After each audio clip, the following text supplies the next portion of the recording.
کرناٹک میں انتخابات پورے ہو چکے ہیں۔ الیکشن کمیشن کی طرف سے انتخابات کے دوران ڈالے گئے ووٹوں کی تفصیل آج جاری کر دی گئی۔ کرناٹک بھر میں اس بار ریکارڈ پولنگ درج کی گئی ہے۔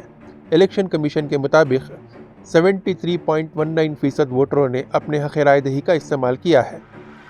الیکشن کمیشن نے جو اعداد و شمار جاری کیے ہیں وہ یہ بتاتے ہیں کہ عوام میں ووٹنگ کا رجحان کافی بڑا ہے اور اس سے پہلے 1952 میں سب سے زیادہ ووٹنگ 72.5% ریکارڈ کی گئی تھی۔ اس بار کرناٹک کے عوام نے بڑھ چڑھ کر ووٹنگ کے عمل میں حصہ لیا۔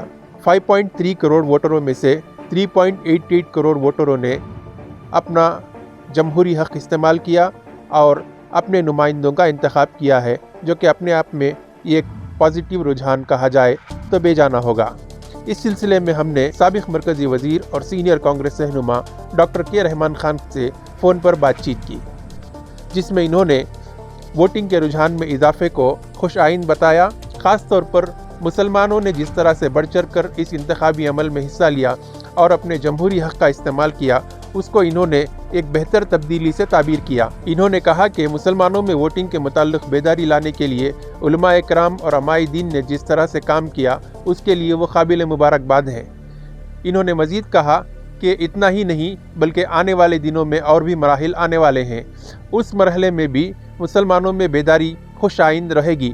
اگر اس وقت بھی مسلمانوں نے بڑھ چڑھ کر ووٹنگ میں حصہ لیا اور جمہوری عمل میں اپنا فیصلہ ساز کردار ادا کیا تو یقیناً مثبت تبدیلیاں آ سکتی ہیں۔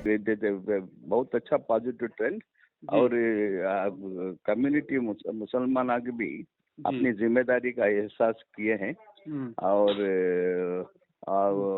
مجھے خوشی ہے کہ اس مرتبہ ہر خاص کر مسلمانوں میں بیداری ہوئی ہے۔ اس کے لیے بہت سے ہمارے علماء کرام اور اکابر ملت سب محنت کر کے ایک بیداری میں اور کیے ہیں۔ اس کا نتیجہ یہ ہے کہ اس بار ووٹنگ پرسنٹیج بھی بڑا ہے اور مائنارٹیز کا جو ہمارا پرسنٹیج بھی بڑا ہے، جس سے ہمارے جو یہ احساس ہوا ہے کہ ہماری ذمہ داری کا اور اس میں جمہوریت میں ہمارا رول کیا ہونا چاہیے۔ اسی طرح سے یہ بیداری، اگر اسی طرح کی ہماری بیداری رہی ہر اس میں حکومت کے اور اس میں، تو ہم اپنا مقام بنا سکتے ہیں۔ ایسا